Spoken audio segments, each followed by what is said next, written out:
अस्सलाम वालेकुम, नमस्कार ऑल ऑफ यू। वालेकुम। अभी आज का दूसरा सेशन शुरू होने वाला है। हम उम्मीद करते हैं कि आप अभी तक माशाल्लाह बहुत सी मुफीद लेक्चरों से मुस्तफीज होते रहे हैं। अब तक आप लोग लैंग्वेज, लिंग्विस्टिक्स, आईसीटी, टेक्सानॉमी वगैरह पर काफ़ी हद तक मालूमात हासिल हो चुकी हैं। अब नज़रों की बारी है। इस सिलसिले की कड़ी में मैं डॉक्टर तैयब अली खान साहब को दावत सुखून देने से पहले उनका मुख्तसर तारुफ पेश करना मुनासिब समझता हूँ।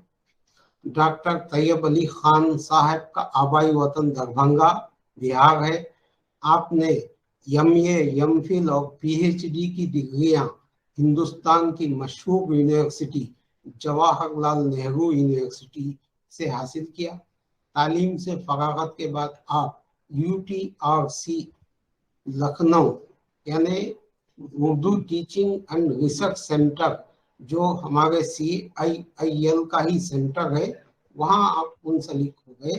तकरीबन 10 वर्षों तक आपने उर्दू जबान व अदब की तजवीज व तरक्की में खिदमत अंजाम देते रहे। फिर आप 2018 में NTS इंडिया हमसे जुड़ गए और अब तक ताहाल आप यहाँ खिदमत अपने फ़राइज़ अंजाम दे रहे हैं। आपकी किताब अजीज़ अहमद साहब का नावल ऐसी बुलंदी ऐसी पस्ती का तनकीदी मुताला मंजर आप पर आ चुका है। इसके साथ आप जो है second language, third language teaching में महारत रखते हैं। तो मैं ज़्यादा वक्त ना लेते हुए आपसे गुजारिश करता हूं कि आप आए। आपका आज का मौजू है teaching, testing and evaluation with reference to course, तदरीस, जांच और तायीन खदर नस्र के हवाले से। तो आप ये बात आप सभी लोगों से मैं दरख्वास्त करता हूं कि आपको सवालात बनाने के लिए काफ़ी मुफीद, जैसा कि कल मैंने बताया था लैंग्वेज में सवालात कैसे बनाए जाएं, अभी आप सिलसिले की कड़ी है नस्र में सवालात कैसे बनाए जाएं, आप इस पर रोशनी डालेंगे। आइए डॉक्टर तैयब अली साहब बराए मेहरबानी तशरीफ लाएं और हम सबको आपके पुरमग़ज़ खिताब से नवाजें। Thank you.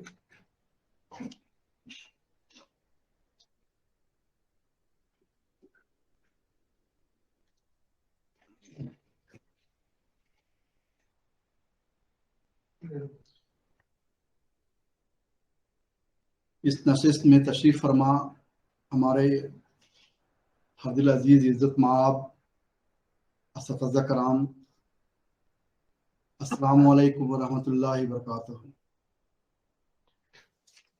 वालेकुम सलाम।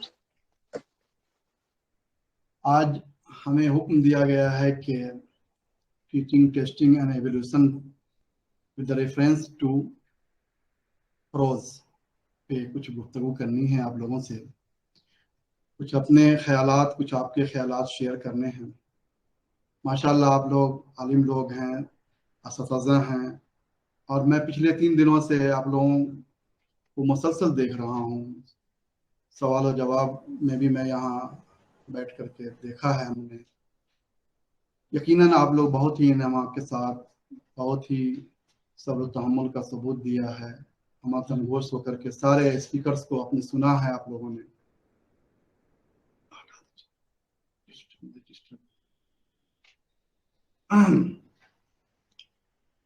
इसलिए आज का जो मौजू है नस्र, हम नस्र पे बात करेंगे।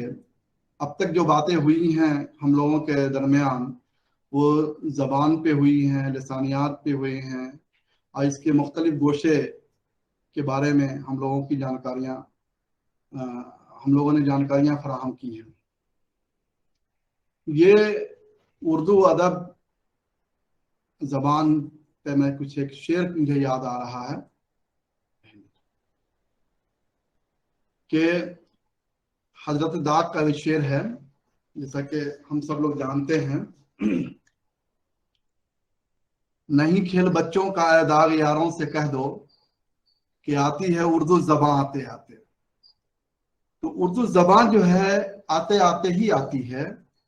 अगर कोई कहे कि हमें उर्दू ज़बान आ गई है तो मैं समझता हूं कि ये जल्दबाजी होगी, क्योंकि ये ज़बान जो है, इंसान हमेशा सीखता रहता है, रोज सीखता है, एक दूसरों से सीखते हैं लोग। एक और शेर है कि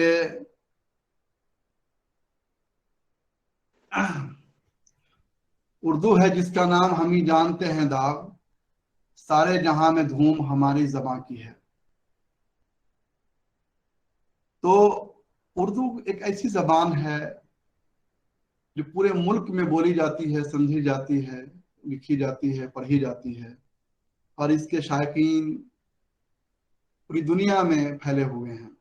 ये मोहब्बत की ज़बान है। अब नस्ल पे हम बात करने से पहले मैं कुछ बताना चाहूंगा आप लोगों को।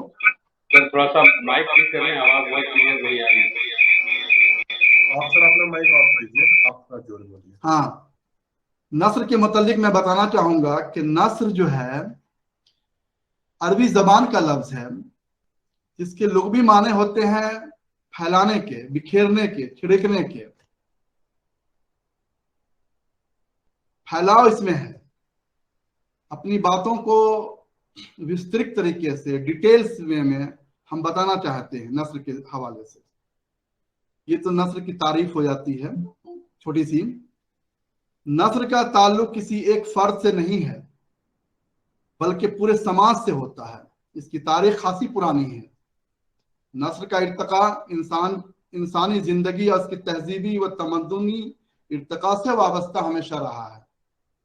उर्दू नस्र भी इससे मुस्तस्ना नहीं रहा है।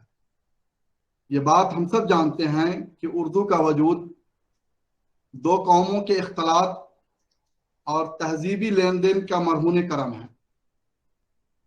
इब्तिदा में इस जबान का ढांचा बिल्कुल मुंतशिर और बेहद ढीला ढाला था। वक्त गुजरता रहा, वक्त के साथ साथ इसका नशोनुमा होता रहा। ये जबान सूफिया कराम, बुजुर्गान दीन की खानकाहों, बाजारों और गलियों से गुजरकर महल सराओं, शहंशाहों के दरबारों तक पहुंची और उर्दू मुअल्ला के नाम से किले की जबान बन गई। अब रही बात कि नस्र में हम ये देखते हैं कि नस्र की ज्यादातर मैं बात करूंगा, ये तो जबान कैसे नशोनुमा हुई, कैसे तरक्की की, इसके क्या मुहर्रिकात थे, इसके क्या अवामिल थे, ये तो अपने आप में एक अलग बात है। ये एक अलग डिबेट है, एक अलग चर्चा है, एक अलग तारीख है। तो इस पे वक्त ना जाया करके सीधे हम नस्र व प्रोज पे बात करेंगे आप लोगों के साथ। आमतौर पर देखा जाए तो नस्र की 3 किस्में होती हैं। एक मुकफ़ा व मुसज्जा नस्र, दूसरे नस्र मुरज्जस, और तीसरे नस्र आरी। मुकफ़ा व मुसज्जा नस्र उस नस्र को कहते हैं जो तहरीरी एतबार से नज्म से बिल्कुल मुशाबह हो, जिसके जुमले के आखिरी अल्फाज काफिया व रदीफ पे खत्म होते हों, वो नस्र मुकफ़ा कहलाते हैं। जिस नस्र की इबारत को उसके आराइश पर जोर दिया जाए, उस नस्र को मुसज्जा नस्र कहते हैं। अब इस नस्र के फरोग में हमारे नहायत ही बुजुर्ग अदीबों ने अपनी कारकर्दगी को पेश किया है, जिनमें चंद के नाम सर फहरिस्त हैं। मसलन रजब अली बेग सरूर, पंडित रतननाथ सरशार, मीरामन दहलवी वगैरह। अब बात करेंगे नस्र मुरज्जस। नस्र मुरज्जस उस नस्र के जुमले काफिये वाले तो नहीं होते हैं, लेकिन वजन के लिहाज से बराबर होते हैं। अब नस्र आरी क्या है भाई? नस्र आरी वो नस्र है दर्जे वाला दोनों नस्रों की तरह, जिसका जिक्र मैंने पहले किया है, उससे बिल्कुल मुख्तलिफ होती है। इस नस्र में सलासत और फसाहत का पूरा ख्याल रखा जाता है। नस्र आरी को बामे उरूज पे पहुंचाने वाले अदीबों में अब्दुल हलीम शरर, अल्ताफ हुसैन हाली, मौलाना मोहम्मद हुसैन आज़ाद, शिबली नोमानी और हसन निज़ामी के नाम निहायत ही अदब एहतराम के साथ लिए जाएंगे। उर्दू नस्र में, उर्दू अदब में जो नस्र है, ये तो नस्र की बात मैं कर रहा हूं, अब उर्दू नस्र की मैं जब बात करूंगा तो नस्र, उर्दू नस्र भी को हम दो हिस्सों में तकसीम किए हैं हमने। एक है फिक्शन प्रोज, अफसानवी नस्र, दूसरे हैं गैर अफसानवी नस्र, नॉन फिक्शन प्रोज। अफसानवी नस्र सर में आवाज आपकी बहुत साफ नहीं आ रही है सर। आपके साइड से कुछ प्रॉब्लम होगी सर, आप अपने साइड इंटरनेट कनेक्शन चेक कीजिए। आवाज तो मैं बिल्कुल अब साफ आ रही, अब साफ आ रही। जी, Yeah, it's fine, sir. It's fine. You continue. Okay sir, thank you. अफसानवी नस्र फिक्शन प्रोज और गैर अफसानवी नस्र नॉन फिक्शन प्रोज। अफसानवी नस्र की जो दर्जाबंदी की गई है उर्दू अदब में वो है दास्तान, नावल, ड्रामा और अफसाना। दास्तान से भी पहले मैं एक बात कहना चाहूंगा कि जब दास्तान वजूद में जब नहीं आया था, उससे पहले हिकायात और तमसील की बातें होती थी, जिसमें अखलाकी बातें की जाती थी। लेकिन जब दास्तान, नावल और ड्रामा और अफसाने का जब वजूद में आना हुआ तो फिर ये अलग बात हो गई थी। ये अफसानवी नस्ल के जुमरे में आते हैं, इससे बाद में मैं बात करूंगा, बस इसके नाम मैं अभी लेना चाहूंगा खास तौर से। गैर अफसानवी नस्ल को हम इस हिस्से में रखते हैं जिसमें सवान निगारी है, खुद नविश्त है, आपके मजमून है, मकतूब है, सफरनामे हैं, रोज नामचे हैं, इंशाइया हैं, रिपोर्टाज हैं, खाके हैं, सहाफत हैं वगैरह। अब सवाल ये उठता है कि ये नस्र और नज्म, उर्दू जबान तो पैदा हो गई, अब ये पैदा हुई शुमाली हिंद में, जिसके कई वजूहात हैं। क्यों पैदा हुई, कब पैदा हुई, किसकी वजह से पैदा हुई? हमलावर बाहर से आए, अरब से आए, अफगानिस्तान से आए, तुर्क से आए, ये अलग डिबेट है। सवाल यह है कि ये हम सब जानते हैं कि जबान पैदा हुई शुमाली हिंद में, लेकिन अदब तरक्की कहाँ पा रहा है? जुनूबी हिंद में, चाहे वो नस्र की शक्ल में हो, चाहे वो नज्म की शक्ल में हो। तो बात हम नस्र की करते हैं। जुनूबी हिंद में नस्र की तरक्की हो रही है, नस्र वहां पैदा हो रहा है, इसके पीछे भी तारीखी वजूह है। और किसी भी अदब में तारीख का बहुत ही अमल दखल रहा है, क्योंकि आप जब नस्र का तजिया करेंगे या नज्म का तजिया करेंगे या किसी असनाफ का तजिया करेंगे तो उस मुल्क की तारीख को हटा करके हम नहीं देख सकते हैं, क्योंकि तारीख और अदब की नशोनुमा का जो रिश्ता है वो चोली दामन का रिश्ता है। तारीख क्या तकाजा कर रही है और अदब किस तरह से परवान चल रहा है, ये तारीख की किताबों में या हम सब लोग जानते हैं। जैसा कि जुनूबी हिंद में नस्र की तरक्की की एक वजह ये रही कि हिंदुस्तान के हुक्मरान खिलजी खानदान के जो बादशाह थे अलाउद्दीन खिलजी ने सबसे पहले अपनी फौज कशी करते हैं और उनके साथ सारे लोग दक्कन के आरोप करते हैं, जिसमें अमीर हैं, गरीब हैं, अदीब हैं, फुकरा हैं। और जब वहां जाते हैं तो हिंदुस्तान से एक नई जबान लेकर के जाते हैं। हिंदुस्तान मतलब शुमाली हिंद से एक नई जबान लेकर के जाते हैं, जो वहां की जबान के बाहमी मिलान से एक अलग जबान तैयार हो रही होती है, लेकिन अब तक वो जबान तैयार नहीं हो पाई है जो आज की शक्ल में। ठीक उसके बाद 1327 में मोहम्मद बिन तुगलक अपनी सल्तनत ये ऐलान कर देते हैं कि यहाँ से दक्कन चलाया जाए, और वो देवगिरी के बादशाह, यादव डायनेस्टी के बादशाह को शिकस्त देते हैं और वहाँ देवगिरी को दौलताबाद के नाम से तब्दील करके अपनी वहाँ एक राजधानी बनाते हैं 1727 में। अब उनके साथ शुमाली हिंद से जो लोग जा रहे हैं वो सब हर तरह के लोग हैं, अमीर हैं, गरीब हैं, ताजिर हैं, अदीब हैं, शायर हैं। ये लोग वहां पहुंच जाते हैं और एक साल के बाद फिर वो हुक्म सादिर फरमाते हैं कि फिर बैक टू दिल्ली लौट चले। लेकिन उनमें से बहुत सारे लोग दिल्ली नहीं लौटते हैं और वहीं के होके रह जाते हैं। अब वहां के जो मकामी लोग हैं उनसे उनका इंस्ट्रक्शन होता है और एक नई जबान वजूद में आती है जिसे आज हम उर्दू कहते हैं या वो लोग दक्कनी कहते हैं।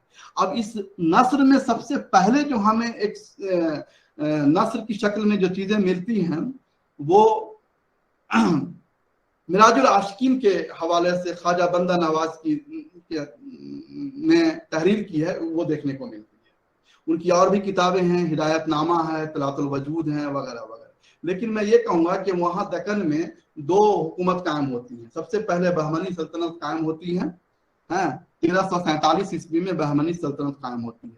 कुछ दिनों तक वहाँ हुक्मरानी के बाद उसका सिराजा बिखर जाता है और वो सल्तनत 5 हिस्सों में तकसीम हो जाती है, जिनमें अहमदनगर, गोलकुंडा, बीदर, बदार और बीजापुर है।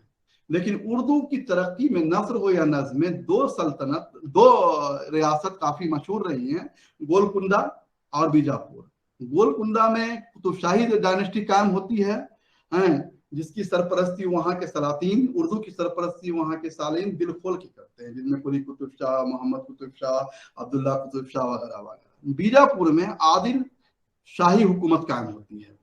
तो हम देखते हैं कि नस्र की पहली जो चीजें हमारी नजर में देखने को मिलती हैं वो है मिराजुल आशिकीन, जो ख्वाजा बंदा नवाज गैसी दराज ने तहरीर की है। उसकी और किताबें हैं, मसलन हिदायतनामा, तलातुल वजूद। फिर इसके बाद शाह मिराजी शमसुल उश्ताक की किताब मरगूबुल कुलूब है, उनके बेटे बुरहानुद्दीन जानम की किताब कलमतुल हकायक है, उनके बेटे अमीनुद्दीन आला की किताब मुहिबनामा, रमूजुस सालिकीन और गंजे खूबी वगैरह। फिर उसी में बीजापुर ही में एक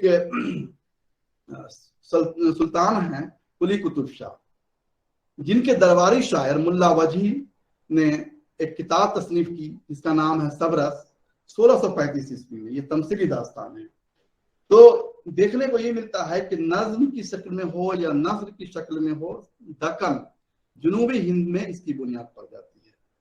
मुल्ला वजी सबरस 1635 में लिख रहे हैं, 1609 में कुतुब मुश्तरी लिख रहे हैं जो मंजूम शक्ल में है, मसनवी की शक्ल में है। तो हम ये देखते हैं कि शुमाली हिंद में ऐसे कोई शायर नहीं है जिन्होंने गजल पे तबा आजमाई न की हो। ठीक उसी तरह दक्कनी शायर में कोई ऐसे नहीं है जिन्होंने मसनवी न लिखी हो। अब ये बात तो आपसे कह दे जुनूबी हिंद की हो गई नस्र के हवाले से। शुमाली हिंद के जब हम रुख करते हैं तो शुमाली हिंद में नस्र किस तरह से परवान चल रहा है, किस तरह से नस्र लिखे जा रहे हैं। तो सबसे पहले जो हमें शवाहिद देखने को मिल रहे हैं शुमाली हिंद में, वो है फजली की करबल कथा। अब ये करबल कथा मैदान करबला का वाकया है जो इन्हों की अपनी तबाजात नहीं है, बल्कि इन्होंने तर्जुमा किया है रौजतुश शोहदा से। ये मुल्ला हुसैन वाइद काशफी की किताब फारसी में है।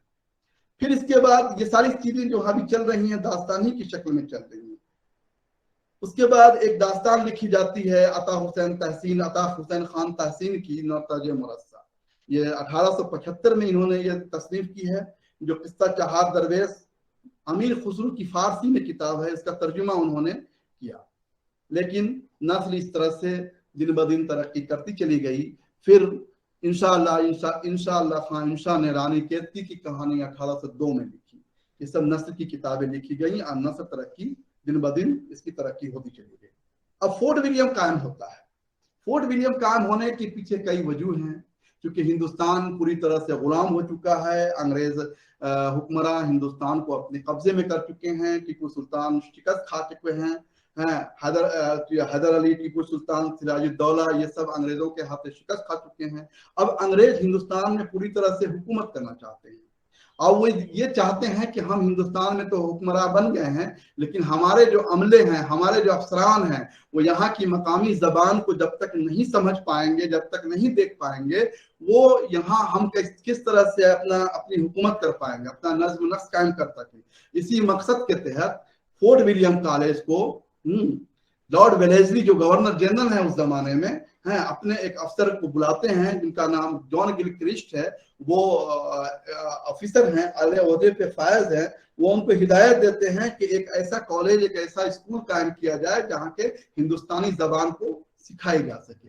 इसी मकसद के तहत इश्तिहार तैयार किया जाता है और पूरे हिंदुस्तान में ये इश्तिहार फैला दिया जाता है कि जो भी मुसन्निफीन हैं वो फोर्ट विलियम कॉलेज में आए और उन्हें अपने अपने इस काम को, तर्जुमा के काम को संभालें। तो इस तरह से देखा जाए, जब फोर्ट विलियम कॉलेज 1800 ईस्वी में कायम हो जाता है तो हिंदुस्तान के मुख्तलिफ जगहों से हमारे अदीब वहाँ का रुख करते हैं और वहाँ जाते हैं। लेकिन जो भी किताबें वहाँ, ज्यादातर जो किताबें लिखी गई हैं वो तबाजाद नहीं है। फारसी और अरबी जबान से, जो जबान की किताबों का वो तराजीम है, तर्जुमा किए गई किताबें, जिनमें सबसे जो अव्वलियत का दर्जा मिला, जिनको शोहरत खुदा ने बख्शी, वो है बागो बहार। अब ये बागो बहार मीना अमन दहलवी हैं जिन्होंने बागो बहार का तर्जुमा किया है अता हुसैन तहसीन की किताब नर्तज मुरस्सा से, जो 1875 ईस्वी में तस्नीफ की गई।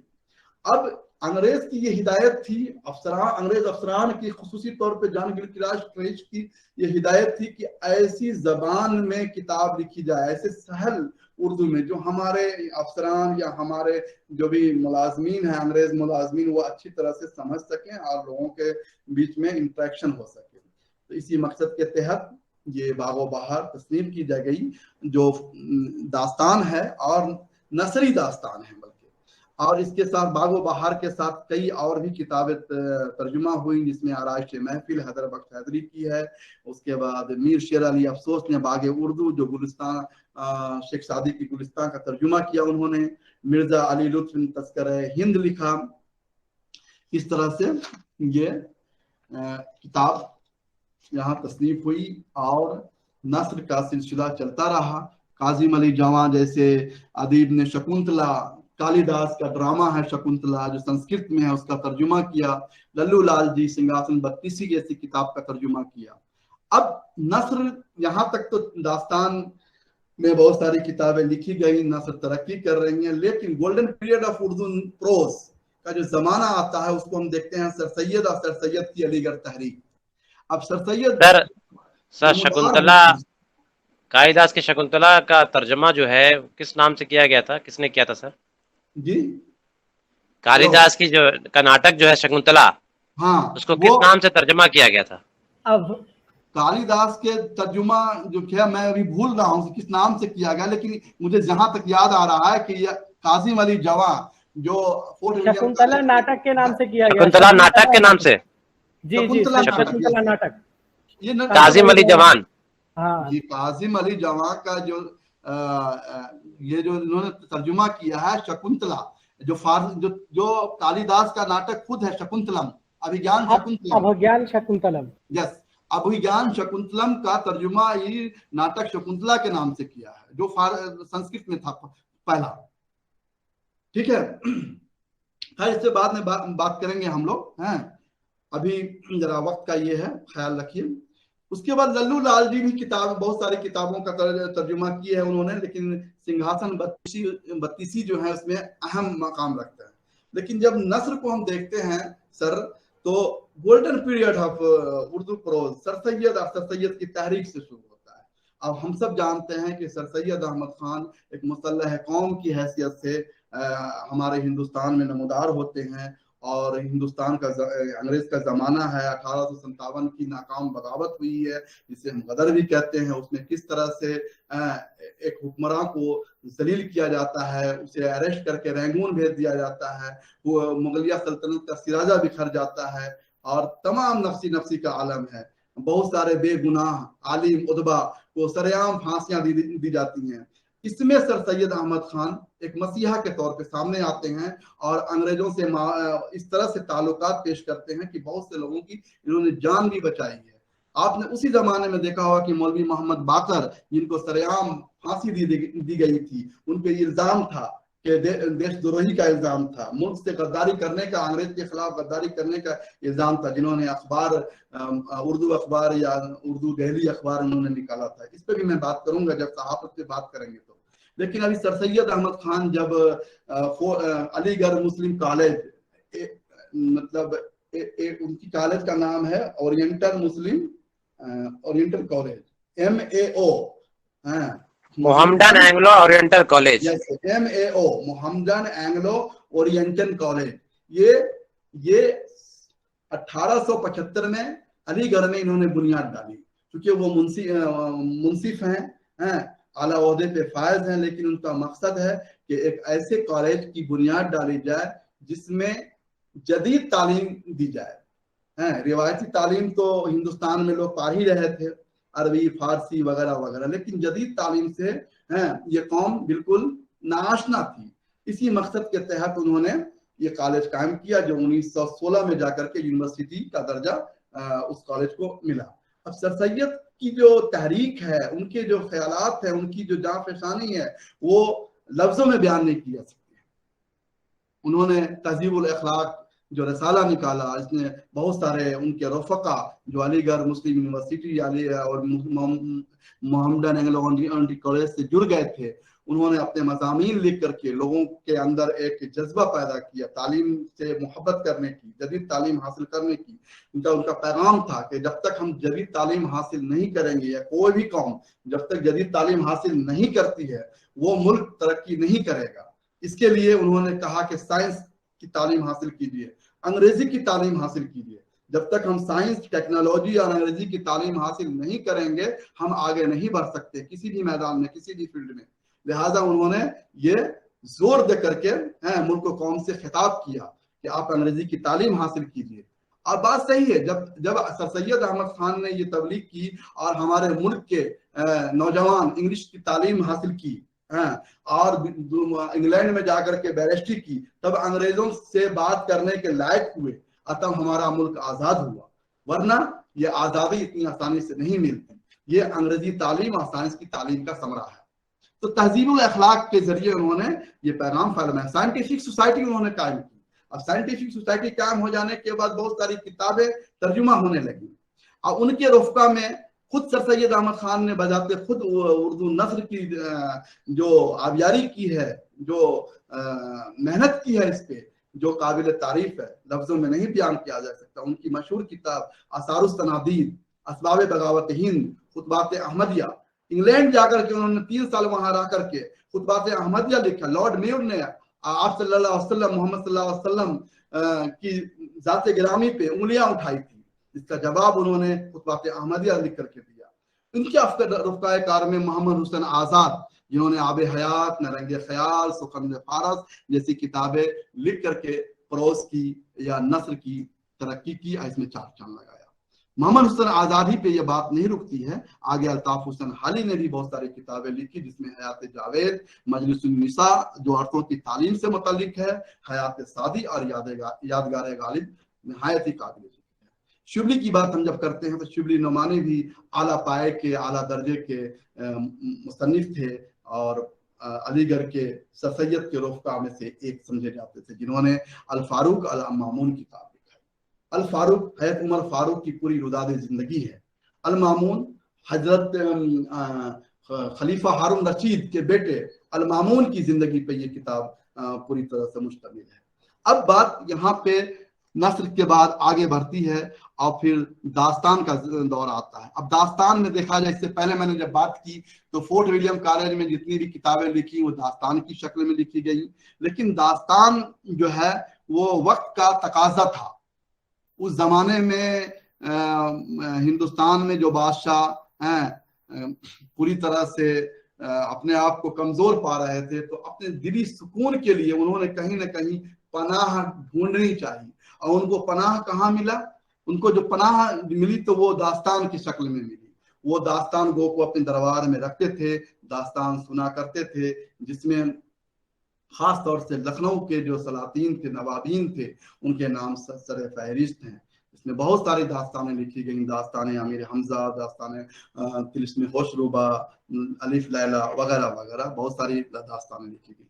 अब जब जमाना धीरे धीरे बदलता रहा, लोगों के पास वक्त की किल्लत आ गई, तो वही दास्तान जो एक दास्तान महीनों चलती थी, किस्सा दर किस्सा किस्से से किस्से निकलते चले जाते थे। अब लोगों के पास इतना वक्त नहीं था, तो अब लोगों ने कहा कि भाई ठीक है, दास्तान के बाद एक ऐसी चीजें हम इजाद करें जो हकीकी जिंदगी पे मबनी हो, हमारी जिंदगी की अक्कासी कर सके। तो नावल इसकी शक्ल में आया। दास्तान में क्या होता था? दास्तान में ऐसी बातें पेश की जाती थी जिसको मेरा अक्ल सलीम तस्लीम नहीं करता है।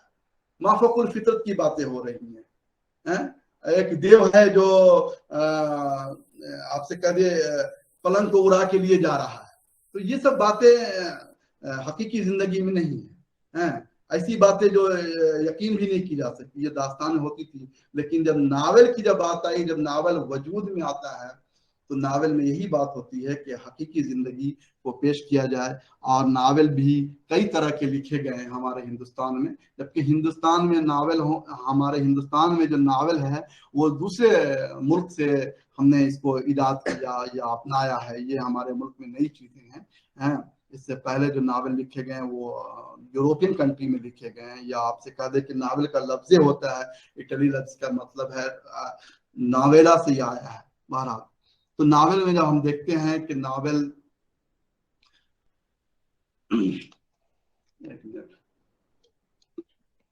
स्लाइड नेक्स्ट करना है।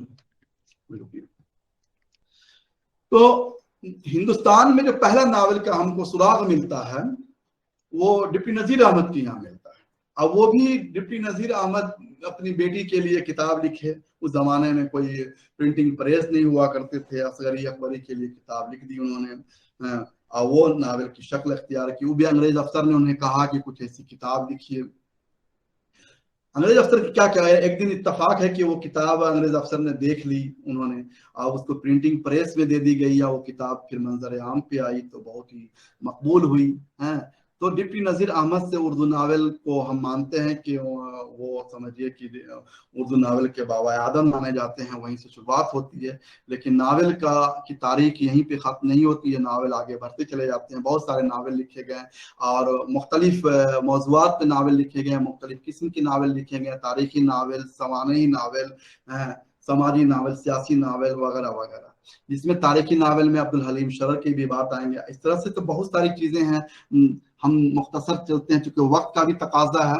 अब नावल पे बात करेंगे या अफसाने पे बात करेंगे तो समझिए कि एक पीरियड भी कम पड़ जाएगा, एक दिन भी कम पड़ जाएगा। तो नावल के बाद उससे भी शॉर्ट हुआ, लोगों की मसरूफियात जब बढ़ी तो उससे भी कम हुए, तो मुख्तसर अफसाने पे हम आ गए। अब अफसाने में भी कई चीजें लिखी गई, हकीकत पसंदी पे अफसाने लिखे गए, समाज के मसाइल लिखे गए, हिंदुस्तान की जंग आज़ादी के मसाइल पे लिखे गए। आज़ादी के बाद जो एक सानहा हुआ है, एक मुल्क तकसीम हो गया, तकसीम मुल्क और फिर फिरका वाराना फसाद जैसे मौज़ूआत पे अफसाने लिखे गए, जिनमें बहुत सारे अफसाना निगार, नावल निगार के नाम सर फहरिस्त हैं जो हम सब जानते हैं। मौलवी मौलाना अब्दुल हलीम शरर, पंडित हसन नासिर शार, उसके बाद आपसे कह दिए प्रेमचंद्र, पाकिस्तान में भी नावल लिखे गए हैं, कृष्ण चंद्र, राजेंद्र सिंह बेदी, आपसे कह दिया जाए कि कुरतुनैन हैदर, इस्माइल चुगताई वगैरह वगैरह। ये तमाम जो मुसन्निफीन हैं वो बैक वक्त नावल भी लिख रहे हैं, अफसाने भी लिख रहे हैं। लेकिन वक्त को तकाजा सामने रखते हुए अफसाना वजूद में आया और अफसाने में किसी एक पहलू जिंदगी के किसी एक पहलू की अक्कासी की गई। अब अफसाने में अब नावल के तमाम अजाए तरकीबी को पेश किए गए हैं, जिनमें आपसे कह दिए प्लाट है, किरदार है, मुकालमा है, वहदतुत तासुर है, ज़मान व मकान है वगैरह वगैरह। फिर हम ड्रामे की बात करते हैं तो ड्रामा भी एक समझिए कि सुकून पाने के लिए ही याद हुआ। इसका सबसे पहले जो सुराग हमको मिलता है वो लखनऊ ही में मिलता है। चूंकि लखनऊ एक ऐसी जगह है, जब हिंदुस्तान के मुगलिया सल्तनत कमजोर हो गई तो मुख्तलिफ आज़ाद रियासत कायम हो गई। हैदराबाद में चिनकिरिज खान जाकर के हैदराबाद कायम किए, अली वर्दी खान बंगाल कायम कर लिए, साद अली खान लखनऊ कायम हो गया। इस तरह से अलग अलग पॉकेट में अलग अलग हिंदुस्तान के अलग अलग रियासत कायम हुई। लेकिन अंग्रेज अफसर कभी लखनऊ को तहोबाला नहीं किया। लखनऊ में ऐश इज्जत रही, हमेशा फरावानी रही, पैसे की सुकून रहा। शायद यही वजह थी कि बहुत सारे शोरा कराम दिल्ली को छोड़ करके लखनऊ गए। मुझे एक शेर याद आ रहा है सर यहाँ पे, जब मीर तकी मीर लखनऊ गए थे तो उन्होंने एक शेर कहा था, दिल्ली की गलियां, दिल्ली इनकी इतनी अजीज थी, इतनी प्यारी थी कि उन्होंने एक शेर कहा था कि दिल्ली के न कूचे थे और आके मुसव्वर थे, जो शक्ल नजर आई तस्वीर नजर आई। यकीनन दिल्ली या दिल्ली वाले इतने अच्छे लगते थे, इतनी खूबसूरती थी वहां, जो इनको आखिरी वक्त तक इसका मलाल रहा, इसकी खलिश रही। लेकिन वही मीर जब दिल्ली लखनऊ पहुंचते हैं तो लखनऊ वाले उनका मजाक उड़ाते हैं कि आप मीर हैं, दिल्ली से लूट पीट करके आए हैं। तो उन्होंने एक कथा कहा था, शायद आप लोगों को याद होगा, क्या बूदोबास पूछो हो पूरब के साकिनों, हमको गरीब जानकर हंस पुकार के। दिल्ली जो एक शहर था आलम में इंतखाब, रहते थे मुंतखबी जहां रोजगार के, जिसको फलक ने लूट कर वीरान कर दिया, हम रहने वाले हैं उसी उजरे दयार के। तो सवाल यह है कि जहां खुशहाली आएगी, जहां ऐशो आराम रहेगा, वहां इस तरह की चीजें आप देखते हैं कि जब शायरी को देखेंगे तो लखनऊ की शायरी और दिल्ली की शायरी दोनों में फर्क है। आह और वाह का मसला है, वहां आह है, यहाँ वाह है। तो ड्रामा की जब हम बात करते हैं तो ड्रामा भी अगर हम देखते हैं तो लखनऊ में ड्रामा जो आखिरी नवाब है लखनऊ के, नवाब वाजिद अली शाह हैं, उनसे शुरू होता है, जिन्होंने रहस्यलीला लिखा। वो खुद ड्रामे में हिस्सा लेते थे, किरदार अदा करते थे, और इस तरह से ड्रामा न जाने कितने मराहिल को तय करते हुए आगे बढ़ता है, जिसमें अमानत का इंद्र सभा को हम बाज़ाब्ता तौर पे और फन की बुनियाद पर अगर हम परखते हैं तो पहला ड्रामा हमें नजर आता है उर्दू अदब में, वो है अमानत की इंद्र सभा, जो 1952 में लिखा गया और 1954 में इसे स्टेज किया गया। इसके बाद बहुत सारे ऐसे ड्रामा निगार जो मंजर आम पे आए और ड्रामा लिखा, जिसमें अहसन लखनवी का ड्रामा बहुत ही मशहूर है। इनका कोई तवज्जुद ड्रामा नहीं है, बल्कि इन्होंने शेक्सपियर के ड्रामों का ज्यादातर तर्जुमा किया है। शेक्सपियर का ड्रामा था हेमलेट, हेमलेट का तर्जुमा उन्होंने नाहा खून के नाम से किया है। उनका शेक्सपियर का एक और ड्रामा है ओथेलो, ओथेलो का ड्रामा उन्होंने शहीद वफा के नाम से किया है। रोमियो और जूलियट का ड्रामा है बज़्न फानी के नाम से किया है। इसी तरह मर्चेंट ऑफ वेनिस का तर्जुमा उन्होंने दिलफरोश के नाम से किया। तो ये ड्रामा वहां लिखे गए। इससे हमारे उर्दू नस्र की तरक्की दिन ब दिन होती रही है, चाहे नस्र के दास्तान की शक्ल में हो और नावल की शक्ल में हो, ड्रामे की शक्ल में हो, अफसाने की शक्ल में हो। उसके बाद बेताब बनारसी आते हैं, तालिब बनारसी, आगा हर्ष कश्मीरी हैं, इम्तियाज अली ताज हैं, आबिद हुसैन है, वगैरह वगैरह। तो ये तमाम साहिबान ने, तमाम अदबा ने ड्रामा लिख करके उर्दू नस्ल की तरक्की में इजाफा किया। तो नस्ल की तरक्की बैवक वक्त कई असनाफ से होती रही, नावल के हवाले से, दास्तान के हवाले से, ड्रामे के हवाले से, और आपसे कह दीजिए और दिगर असनाफ के हवाले से। अब नस्ल की तरक्की में हम सहाफत को भी नहीं भूल सकते हैं कि सहाफत का भी अपना एक अहम मकाम रहा है।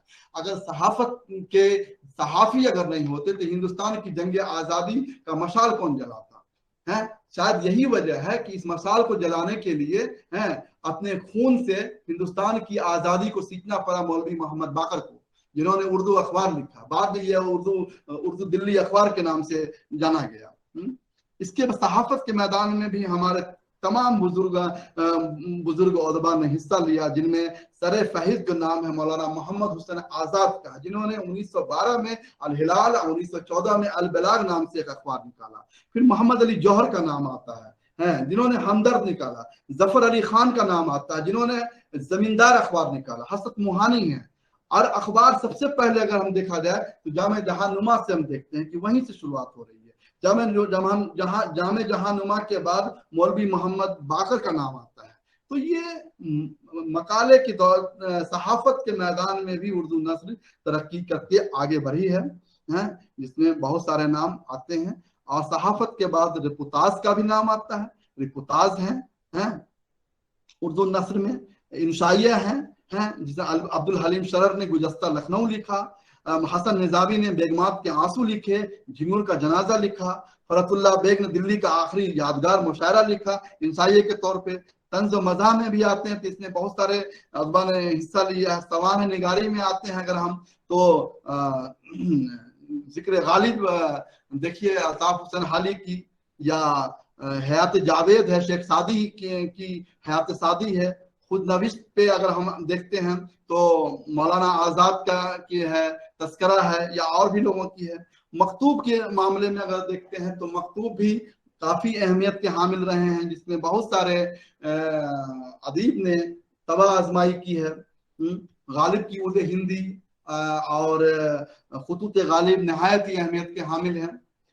मौलाना आजाद के गुबारे खातिर को देखिए, जानिसार अख्तर की अहलिया सुफिया बेगम जो जावेद अख्तर की माँ है, उनका एक किताब, उनका एक मकतूब है, कलेक्शन ऑफ लेटर्स है ज़ेर लब के नाम से।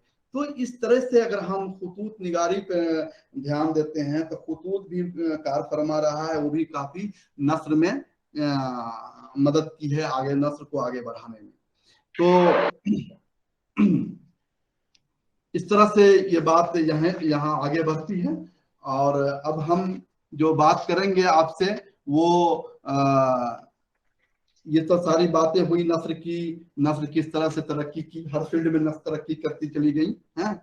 अब टीचिंग के बाद टेस्टिंग एंड एवोल्यूशन। हम तालिब इल्म को जब क्लास में दाखिल होते हैं उस्ताद तो एक जायजा लेते हैं क्लास का, तालिब इल्म को देखते हैं कि कौन से तालिब इल्म को किस तरह से हम अपनी बात रखें जो उसमें बच्चों में दिलचस्पी पैदा हो जाए, वो अच्छी तरह से समझ सके, पढ़ सकें और हमारा मकसद पूरा हो जाए। तो क्लास में मुख्तलिफ तरह के बच्चे होते हैं। फर्ज कर लीजिए कि हमको अफसाना पढ़ाना है, तो जब अफसाना हम पढ़ाएंगे तो क्लास में अफसाने पे हम बात करेंगे। तो सबसे पहले हम कौन सी बात करेंगे? अफसाना निगार का तारुफ कराएंगे कि आज हमको प्रेमचंद पढ़ाना है। तो अगर हम प्रेमचंद को पढ़ा रहे हैं तो प्रेमचंद के बारे में बच्चों को तो बताएंगे ना कि प्रेमचंद का सबसे शाहकार जो अफसाना कौन सा रहा है। बहुत सारे अफसाने उन्होंने लिखे हैं, जिसमें कफन बहुत ही मकबूल हुआ है, बहुत ही मशहूर हुआ है, 1935 में ये लिखा गया। खरी एक बात है। तो अफसाना निगार का हम तारुफ यूं कराते हैं, फर्ज कर लीजिए कि हम प्रेमचंद की बात करते हैं तो प्रेमचंद के बारे में बच्चों को हम बताएंगे कि प्रेमचंद का असली नाम क्या था भाई, तो धनपत राय था। प्रेमचंद का कलमी नाम क्या था, किस नाम से लिखते थे, तो नवाब राय के नाम से लिखा करते थे। प्रेमचंद की पैदाइश कब हुई और कहाँ हुई, तो प्रेमचंद की पैदाइश 1880 में बनारस के करीब एक लम्ही गांव में होती है। फिर प्रेमचंद का हाल अच्छी तरह जानने के बाद हम ये करेंगे प्रेमचंद की तालीम कहाँ से हासिल की, तो बीए का इम्तहान पढ़ सके वो, क्योंकि कुछ माली मजबूरियां थी, ज्यादा तालीम हासिल नहीं कर पाए, लेकिन वो तरक्की करके स्कूल के हेडमास्टर हुए। ये सब बातें बच्चों को हम बताएंगे अगर हम अफसाना प्रेमचंद का पढ़ा रहे हैं तो। फिर बाद में डिप्टी इंस्पेक्टर हो जाते हैं, जिसको बीईओ क्या कहते हैं। फिर प्रेमचंद किस तरह से हिंदुस्तान में मशहूर हो रहे हैं, हिंदुस्तान की आज़ादी है, महात्मा गांधी अपनी तहरीक शुरू कर चुके हैं नॉन कोऑपरेशन मूवमेंट, उससे प्रेमचंद किस हद तक मुतासिर हो रहे हैं, महात्मा गांधी के ख्यालात से काफी मुतासिर होते हैं, ये बच्चों को हम बताएंगे। हिंदुस्तान में जंग आज़ादी की लौ तेज हो चुकी है, महात्मा गांधी की अदम ताउन की तहरीक से मुतासिर होकर उन्होंने इतना मुतासिर हुए कि मुलाजमत से इस्तीफा दे देते हैं और ब्रिटिश तमाम चीजों का बाइकआउट किया जाता है, सरेआम ब्रिटिश सामान जलाए जाते हैं। और उसके बाद फिर सहाफत के मैदान में प्रेमचंद जब आते हैं तो क्या खिदमत अंजाम देते हैं। उन्होंने अपना रिसाला भी निकाला था, हंस के नाम से मशहूर हुआ। फिर हम बच्चों को ये बताएंगे कि भाई प्रेमचंद जब अफसाना लिख रहे हैं तो उनका पहला जो अफसाना है वो कौन सा है, दुनिया का अनमोल रतन उनका पहला अफसाना माना जाता है। उनके अफसाने के मजमूए के नाम क्या है? पहले तो सोजे वतन नाम है, जो 1908 ईस्वी में शाया हुआ, जिसे अंग्रेज ने जब्त कर लिया, उसे जला भी दिया। फिर उनके बहुत सारे अफसानी मजमूए हैं, जिसका नाम बच्चों को हम बताएंगे कि सोजे वतन है, खाके परवाना है, ख्वाबो ख्याल है, वारदात है, ज़ादे राह है, प्रेम पचीसी है, प्रेम बत्तीसी है और आखिरी तोहफा है। नावल की जब बात करते हैं, प्रेमचंद सिर्फ अफसाना ही नहीं लिख रहे हैं, नावल भी लिख रहे हैं और हिंदुस्तान के समाज को सामने रख करके लिख रहे हैं। उन्होंने जो नुक्ता उठाया है, जो कलम चलाया, हिंदुस्तान किस तरह से गुर्बत और अफलास में मुब्तला है, अंग्रेज पूरी तरह से गुलामी में हमको जकड़ लिए हैं और यहाँ मसाइल हैं, तरह तरह के मसाइल हैं। जी सर मैं नावल लिख रहे हैं तो हिंदुस्तान के हिंदुस्तान की जो हालात हैं उसको सामने रख करके लिख रहे हैं, जिसमें जलवा इसार है, बेवा है, बाजार हुस्न है, गोशा आफियत है, गबन है, मैदान अमल है और गौदान है, जैसे शाहकार नावल लिखे गए। इनके जो मौजूआत रहे हैं, देही जिंदगी, मजदूर, किसान, बेवा, तअस्सुब परस्ती, जात पात, भेदभाव वगैरह जैसे मौजूआत का इन्होंने कलम उठाया और इस फील्ड में, इस मैदान में बहुत हद तक कामयाब रहे। और प्रेमचंद 1936 जब में आपको मतलब तरह हिंदुस्तान में तहरीक चली है, उसमें लखनऊ की तरक्की पसंद तहरीक की सदारत भी लखनऊ में उन्होंने की है और आपका इंतकाल 1936 में हो जाता है। तो ये प्रेमचंद के हवाले से ये बात हुई। तो बच्चों को हम ये बताएंगे कि पहले तो हम तारुफ करा दिया बच्चों का, ठीक है। अब तारुफ के बाद हम ये बताएंगे कि भाई अफसाना क्या है, या नस्र पढ़ा रहे हैं तो नस्र क्या है, जो जैसा कि मैंने पहले बताया आपको, जैसा कि मैंने नस्र क्या है, अफसाना क्या है, अफसाने के कितने अजाए तरकीबी होते हैं। अगर उस्ताद अफसाना पढ़ा रहे हैं तो अफसाने के अजाए तरकीबी बताएंगे, अगर नावल पढ़ा रहे हैं तो नावल के अजाए तरकीबी बताएंगे, नावल के कितने किस्में हैं वो बताएंगे, हैं अफसाना को कितने तालिब इल्म ने समझ पाए हैं, इन्हें अपनी जबान में मैं कहूंगा कि उसको लिखें। उस्ताद का ये फर्ज बनता है कि जो अफसाना मैंने पढ़ाया उस अफसाने को कितना समझा। फर्ज कर लीजिए कि मैंने कफन पढ़ाया, अब कफन के किरदार हैं, घेसू है, माधव है और उसकी बीवी है बुधिया, है। अब ये बुधिया, ये जो कहानी है कफन की है, वो बुधिया जो है उसकी बीवी है और वो दर्द ज़हन में परेशान है और उसमें जो मुकालमा हो रहा है, बाप और बेटा, नाकिस और नाकारा है, काहिल है, जो दिन भर घूमता रहता है, काम नहीं करता है, गांव के लोग उनसे तंग आ जाते हैं। लेकिन जब वो वही औरत है जो किसी तरह से मेहनत मजदूरी करके या घास छील करके उस घास को बेच करके 2 वक्त की रोटी का इंतजाम करती है, लेकिन अब वो बीमार हो गई है, लेकिन इसके दिल में जर्रा बराबर भी हमदर्दी नहीं है, मोहब्बत नहीं है। वो क्या कहते हैं आप जरा गौर फरमाएं, मुकालमा क्या, घेसू कहता है मालूम होता है बचेगी नहीं, सारा दिन तड़पने में गुजर गया हो गया, जा देख तो आ। माधव कहता है मरना है तो जल्दी मर क्यों नहीं जाती, देखकर क्या आऊं। घेसू बोलता है तू बड़ा बेदर्द है बे, साल भर जिसके साथ जिंदगी का सुख भोगा उसी के साथ इतनी बेवफाई। आखिर में बुधिया मर जाती है। अब बुधिया जब मर जाती है तो यहाँ पर एक मैसेज ये जा रहा है कि ये कितना बड़ा बेदर्द इंसान है जिसने अपनी बीवी की भी परवाह नहीं की, और वो इसलिए देखने नहीं जाता है कि दोनों बाप बेटा आलू भून करके खा रहा होता है। अब उसको डर है कि अगर मैं पहले जाऊं तो मेरा बाप मेरे हिस्से का ज्यादा न कहीं खा जाए, हैं। तो ये अफसाने का ये खाका है। एक खास बिरादरी का नक्शा खींचा गया है इस अफसाने में, हैं। माधव और घेसू निकम्मा और काहिल दिखाया गया है। बुधिया के मरने के बाद गांव वालों उनके घर आते हैं और हमदर्दी का इजहार करते हैं, अब बड़ी चंदा करके उनको 5 रुपया कफन के वास्ते देते हैं। लेकिन ये लोग जब कफन लाने जाते हैं तो फिर क्या सोचते हैं, यही सोचते हैं। प्रेमचंद ने हमारे समाज को दिखाया है कि जब इंसान भूखा है, गुर्बत में मुब्तला है, मुफलिस है, तो उसे कोई देखने नहीं आता है। लेकिन वही इंसान जब मर जाता है तो उसे उसकी तरफ हमदर्दी हो जाती है।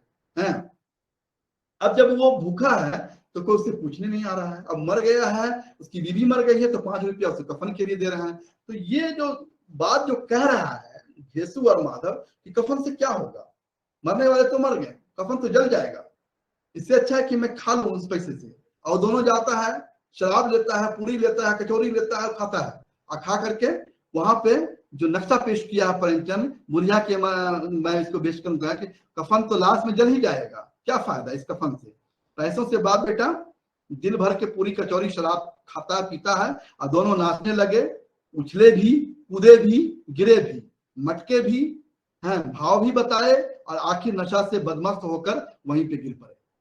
तो ये कहानी यहीं पे प्रेमचंद की खत्म होती है। अब दूसरी अगर कहानी हम पढ़ाते हैं, फर्ज कर लीजिए कि बच्चों को हम पढ़ाएंगे, इसका दूसरी कहानी है सवा सिर गेहूं। सवा सिर गेहूं गालिबन आप लोगों ने जरूर पढ़ा होगा, है। अब इसमें ये देखना है कि ये जबान जो नावल सॉरी जो अफसाना हम पढ़ा रहे हैं उसमें अफसाना निगार मुकालमा किस तरह से पेश कर रहा है, जो जबान इस्तेमाल किए जा रहे हैं वो किस तबके को की जबान का इस्तेमाल कर रहा है, क्या उससे फैसला कर पा रहा है कि नहीं, अफसाना निगार अगर मजदूर क्लास बोल रहा है तो वो जाहिर सी बात है कि उसी तरह की जबान इस्तेमाल करेगा। अगर इलीट क्लास बोल रहा है तो उसकी जबान उसी तरह की होगी। तो जबान की सतह पे भी हम देखते हैं कि बच्चा किस तरह से इसको समझ पा रहा है, जबान किस तरह की इस्तेमाल की गई है, आला तबका, मजदूर तबका, किसान तबका किस तरह की जबान इस्तेमाल की है। कहानी के किरदार के मुताबिक है मुकालमा का भी ख्याल रखा जाता है कि डायलॉग किस तरह के इस्तेमाल किए गए। इस क्लास में तालिब इल्म ने क्या क्या सीखा है, इस अफसाने से क्या क्या सीखा है, वो हम चेक करते हैं। अफसाना क्या है, इसके अजाय तरकीबी क्या है, ये बच्चों को हम बताने की कोशिश करेंगे कि प्लॉट होता है, किसी भी अफसाने में एक किस्सा होता है, बगैर किस्से के अफसाना का वजूद भी नहीं हो सकता। उसी किस्से को अगर हम तरतीब देते हैं, तरतीबवार हम अपनी बात बयान करते हैं किस्से के तौर पर, तो वो प्लॉट। माफ कीजिएगा सर कि ये बताइए, हम अफसाने वगैरह की अजाय तरकीबी जो पढ़ाएंगे किस क्लास के बच्चों को पढ़ाएंगे? हाँ, हमारे पास जो बच्चे हैं सर वो 9th तक हैं, बहुत ज्यादा उन लोगों को वो भी 3rd लैंग्वेज पढ़ाना है। अच्छा ठीक है, अच्छी बात आपने कही। तो ये अफसाना नावल जितने भी असनाफ हैं ये ऊपर के दर्जात में आ जाते हैं। 9th के क्लास के बच्चों में हम मजमून पढ़ा सकते हैं किसी राइटर के, जैसे प्रेमचंद का नाम हमने लिया, सर सैयद अहमद खान का नाम लिया, या कोई भी किसी भी जो नामवर शख्सियात हैं उर्दू के, उनको पढ़ाएं। किसी शायर को अगर हम पढ़ाएंगे तो उनकी पूरी बायोग्राफी हम बताएंगे। तो मेरा मौजूद तो शायरी का नहीं है, क्योंकि मैं इस पर अगर बोलूँ तो आने वाले जो स्पीकर हैं वो शायर पे बोलेंगे। लंच के बाद उनका ये नज्म पे ये क्लास है तो वो बताएंगे आपको। लेकिन नस्र में जब हम बताएंगे, जैसे कि सबसे पहले हम सर सैयद अहमद खान को लेते हैं, मौलाना मोहम्मद हुसैन आजाद को पढ़ाएंगे, हारी को पढ़ाएंगे, शिबली को पढ़ाएंगे, सैयद सुलेमान नदवी को पढ़ाएंगे। ये तमाम लोगों को जब हम पढ़ाएंगे तो उनकी जिंदगी से हम बच्चों को ये बताएंगे कि वो किस तरह से तालीम हासिल करके हर मैदान में आगे बढ़े हैं। मौलाना मोहम्मद अली जौहर को अगर हम पढ़ाते हैं, या शौकत अली को पढ़ाते हैं, हजरत मुहानी को पढ़ाते हैं, तो नस्र के हवाले से जिन लोगों ने जो लोग पेश रहे और नस्र की तरक्की की, आबियारी की, उसको जब हम पढ़ाएंगे तो उनके बारे में बच्चों को हम बताएंगे कि उन्होंने कितनी मेहनत की, किस तरह की नस्र लिखे। ये आपने सही कहा कि अफसाना, नावल, दास्तान, ड्रामा ये तो ऊपर के दर्जे के पढ़ाने की चीज है। बहरहाल बच्चों को के दिमाग में खाका तो हम जरूर डालेंगे, जिससे उसकी नशोनुमा अच्छी तरह से हो सके, वो परवान चढ़ सके। ठीक है, ओके सर जी। अब सवाल यह है कि अगर प्रेमचंद अफसाना लिख रहा है कफन या 2.5 सवा सेर गेहूं, तो इसका कोई मकसद होगा, वो मकसद वाजे करेगा किस मकसद के तहत लिखा है, समाज को क्या पैगाम देना चाहता है, ये बच्चों को हम बताएंगे। हाँ आइए। या सर सैयद अहमद, बच्चों की जहां तक बात कर रहे हैं तो सर सैयद अहमद खान ने गुजरा हुआ जमाना लिखा है, उनका एक मजमून है। अब गुजरा हुआ जमाने में सर सैयद अहमद खान ने क्या पैगाम दिया है बच्चों को कि वक्त की कदर कीजिए, है ना। वक्त गुजर जाता है तो फिर हाथ नहीं आता है। Time and tide wait for to none, ये बातें हैं। तो वक्त की बड़ी कदर है।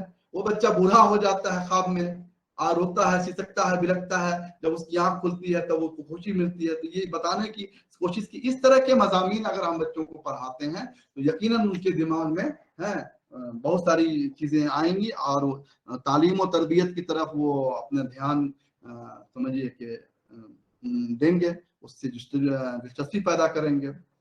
फिर जो भी हम मजमून पढ़ाते हैं उसमें हम ये देख रहे हैं कि मुश्किल तरीन अल्फाज जो है वो बच्चों को हम बताएंगे।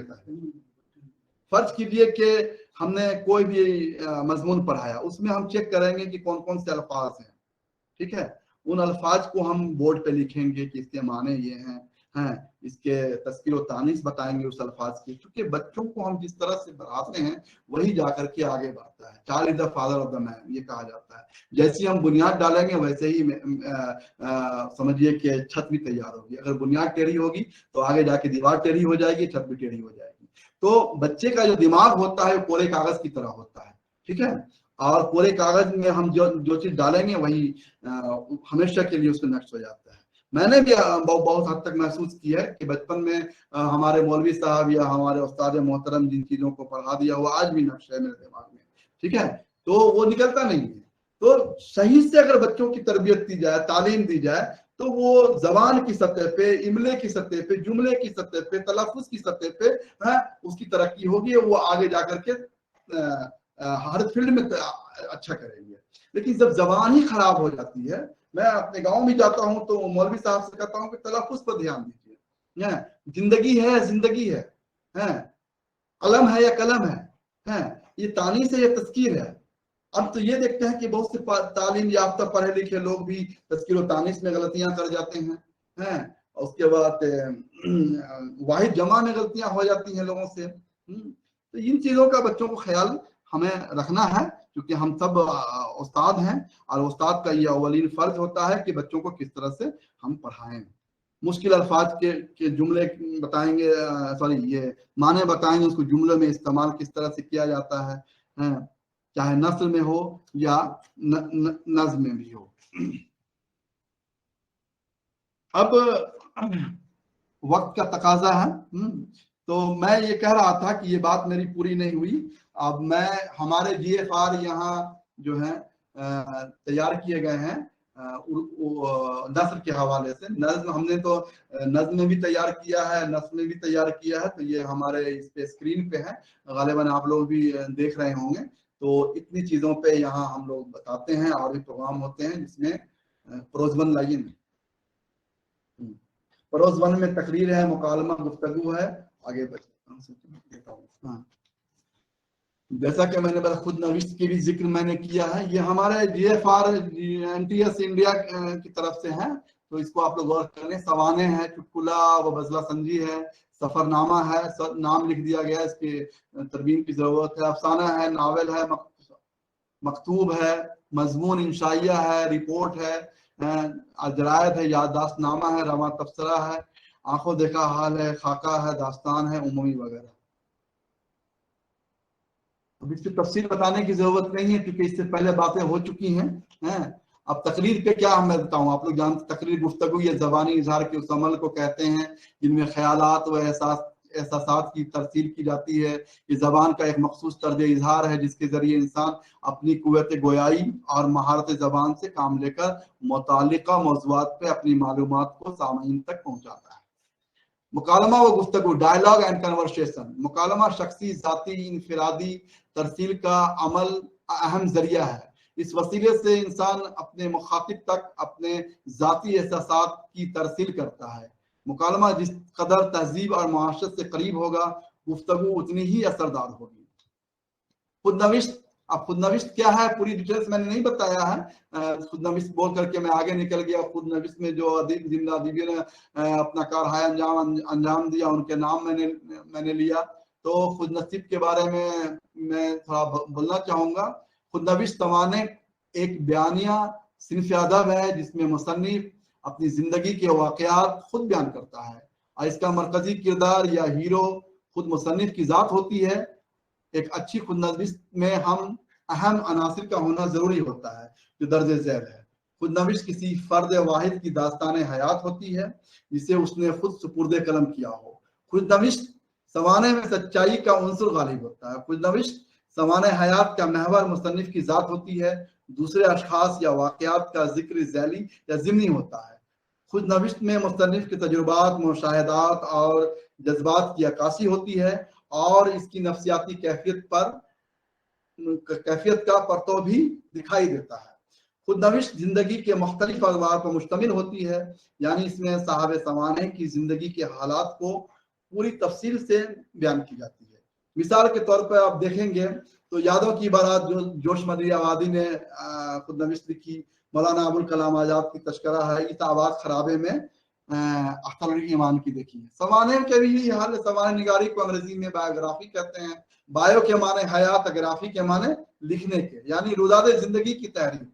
दरअसल सवाने निगारी किसी फर्द की सीरत, शख्सियत और इसके वाक़यात हयात या जिंदगी की सरगुजश्त को किसी दूसरे शख्स के जरिए तहरीरी शक्ल देने का नाम है।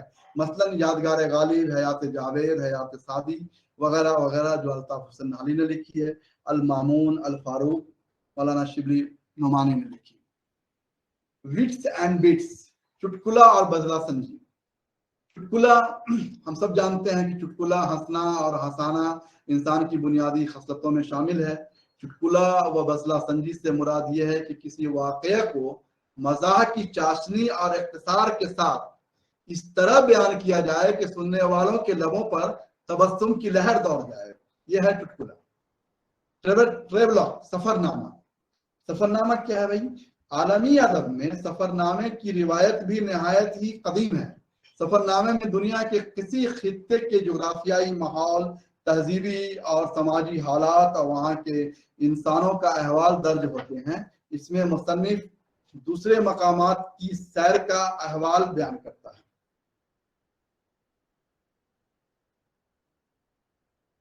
मुख्तसर अफसाने पे तो बात हुई है, मैंने भी बात की, अफसाना निगार के हवाले से भी बात की, लेकिन हमारे यहाँ जो जेफार में जो पीपीटी तैयार किए गए हैं इसमें ये शीट्स हैं कि मुख्तसर अफसाना इंसानी माशरे की बेहतरी के लिए जद्दोजहद, समाजी मसाइल और अफराद की ज़हनी और जज्बाती उलझनों की तर्जमानी का नाम है। इस लिहाज से अफसाने में जिंदगी के किसी एक गोशे, एक वाकया या किसी नफ्सियाती पहलू को मौसर तरीके से पेश किया जाता है। हर बात इख्तिसार के साथ और इशारों में कही जाती है और किरदारों की तादाद भी कम से कम होती है। उर्दू अदब में कुछ अफसाने ऐसे हैं जो मील का पत्थर साबित हुए हैं। मसलन अभी बात हुई प्रेमचंद का कफन है, तोबा टैक्सिंग, मंटू का तोबा टैक्सिंग है, ठंडा गोश्त है, काली शलवार है, वगैरह वगैरह। नावल पे जब हम बात करेंगे तो नावल भी एक ऐसा नसरी किस्सा है जिसमें हमारी हकीकी जिंदगी का अक्स, हमारी उमंगों और आरजुएं झलकती हैं। नावल दरअसल एक मखसूस नुक्ते निगाह से जिंदगी की तस्वीर कशी का फन है।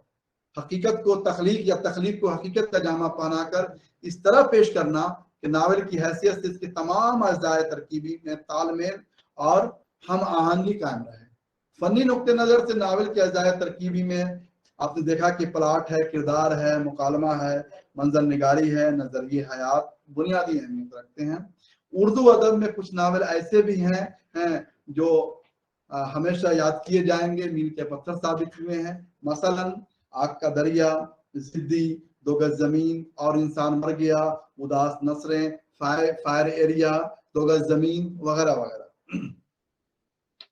अब मैं आप लोगों से ये कहूंगा कि इसके बाद कल से सवाल साजी का सिलसिला शुरू होगा और सवाल साजी किस तरह से बनाए जाएंगे हमारे सालिक भाई हैं वो बताएंगे आप लोगों को।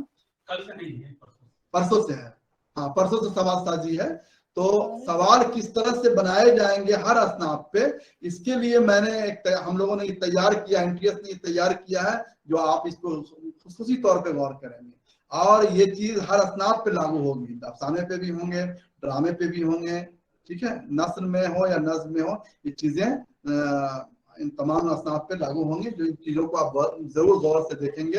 हाँ, जिसमें है टाइप्स एंड टेक्निक्स, अक़साम और तकनीक।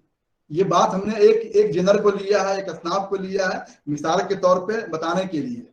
इसी तरीके से आप ड्रामा हो, अफसाना हो, जितने भी जेनर थे, जितने भी असनाफ हैं, उस पे आप इसको कायदे से समझ लेंगे तो बहुत आसानी से सवाल बन जाएंगे। हाँ, मतलब नावल एक अक़साम और तकनीक, टाइप्स एंड टेक्निक को देखते हैं, तो इस पे हम बात कर रहे हैं कि नावल के टाइप्स और टेक्निक किस तरह की होनी चाहिए। नावल एक ऐसा नसरी किस्सा है जिसमें इंसान की जिंदगी की मुख्तलिफ जिहात को पेश किया जाता है। इब्तिदा से लेकर दौरे हाजिर तक मुख्तलिफ नौइयत या अक़साम के नावल तस्नीफ किए गए हैं, जिनमें अखलाकी नावल, इस्लाही नावल, तहजीबी व माशरती नावल, तारीखी नावल, समाजी नावल, नफ्सियाती नावल, सवानही नावल, जासूसी नावल काबिल जिक्र हैं। जब आपके सवालात बनेंगे तो आप उस अपने सवाल को किस जुमरे में रखेंगे। अगर तारीखी नावल से बात कर रहे हैं तो इसलिए आपके लिए बहुत ही मुफीद साबित होंगे।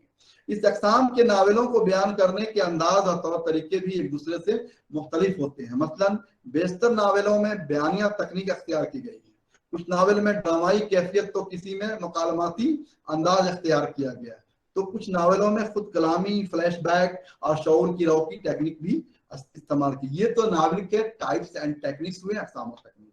अब हयात और साख्त की हम बात करते हैं, फॉर्म्स एंड स्ट्रक्चर। नावल के फॉर्म एंड स्ट्रक्चर किस तरह के होने चाहिए या अफसाने के फॉर्म एंड स्ट्रक्चर क्या होने चाहिए। तो नावल एक खास शक्ल सूरत में जिंदगी का नक्शा पेश करता है।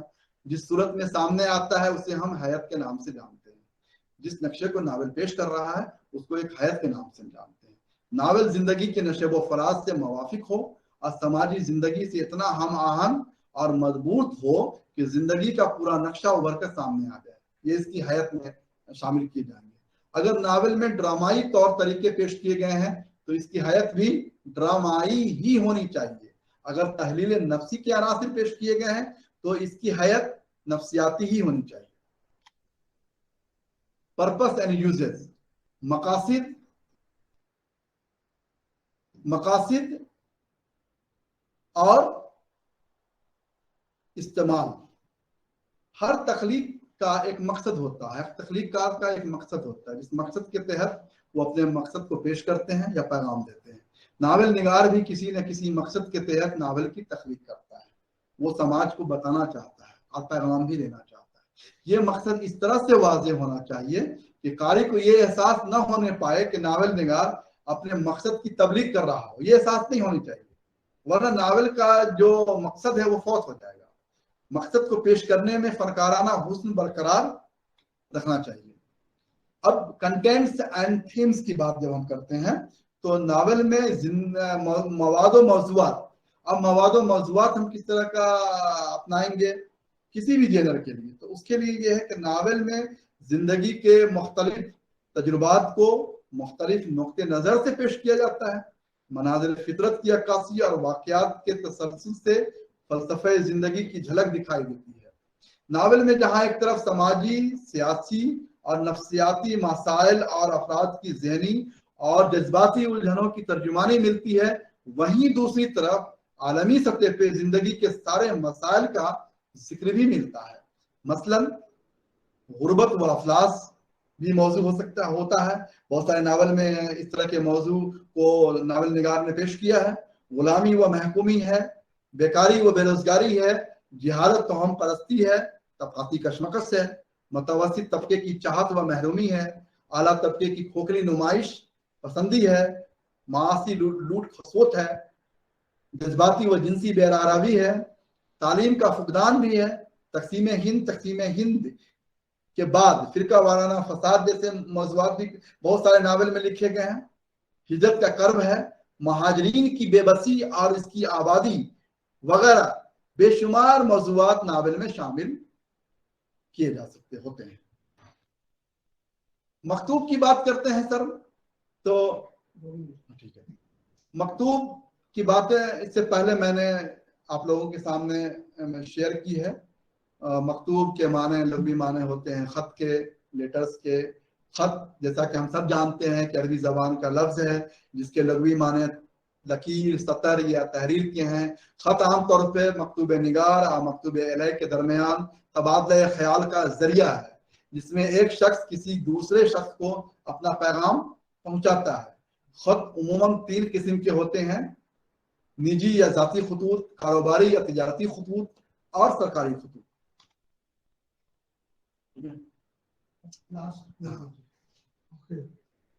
ऐसे मजमून और इंशाइया निगारी की सिर्फ उर्दू में जैसा कि हम सब जानते हैं कि अंग्रेजी अदब से आई है। इसके अंग्रेजी में इसे ऐसे भी कहते हैं। इंशाइया वो तहरीर है जिसमें किसी अहम या गैर अहम वाक़े, किसी ख्याल, किसी जज्बे या महज किसी लम्हाती कैफियत को पुरलुत्फ अंदाज में पेश किया जाए जो इंसाइया की शक्ल में आएगा। मसलन झिंगुर का जनाजा बहुत ही मशहूर इंसाइया हुआ है, किराए का टमटम, अरहर का खेत, मच्छर वगैरह।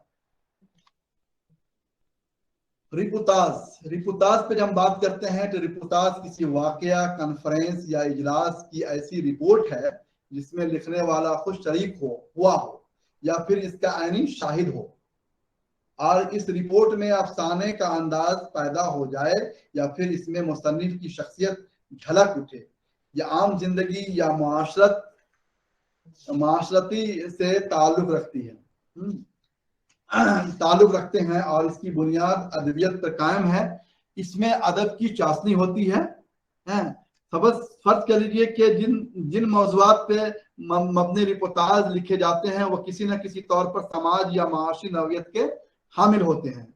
मौज़ूआत की बुनियाद पर रिपोर्टाज की अक़साम की तयन कर सकते हैं, खा वो जंग व जदल हो या फसादात हो, हादसात हो, वाक़यात हो या कहत साली हो या खुशहाली हो, अदबी तहजीबी जलसे हों या तकारीब हो, सैर व सयाहत हो। तो इस तरह के मौज़ूआत भी रिपोर्टाज में पेश किए जा सकते हैं।